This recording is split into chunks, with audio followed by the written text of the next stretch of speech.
এই গরিব ছেলের জীবনে এটা ছিল প্রথমবার দাঁত বিরাজ করার অভিজ্ঞতা। সে এত জোরে দাঁত মারছিল যে মুখ থেকে রক্ত বেরোতে শুরু করে। তখন সে নিজের জীবনকে অভিশাপ দিতে থাকে, কারণ ছোটবেলায় থেকে তাকে মানুষের মতো নয়, কাজের লোকের মতো বড় করা হয়েছিল। সে এক ধনী পরিবারের বাড়িতে চাকর হিসেবে কাজ করত, কিন্তু থাকার জায়গা ছিল অন্ধকার একটা বেসমেন্ট। মালিকদের খুশি রাখাই ছিল তার একমাত্র দায়িত্ব।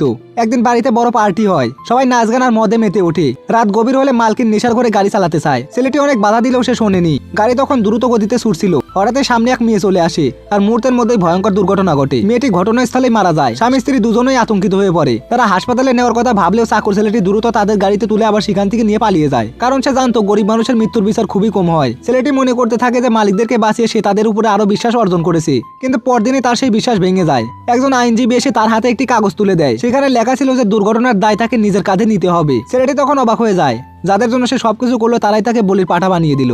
সব থেকে কষ্টের বিষয় ছিল যে তার নিজের পরিবারও টাকার লোভে ধনী পরিবারের পক্ষ নেয়। বাধ্য হয়ে সে তখন কাগজে সই করে দেয়। এরপর সে প্রতিদিন ভয়ে ভয়ে অপেক্ষা করতে থাকে কখন পুলিশ এসে তাকে ধরে নিয়ে যাবে।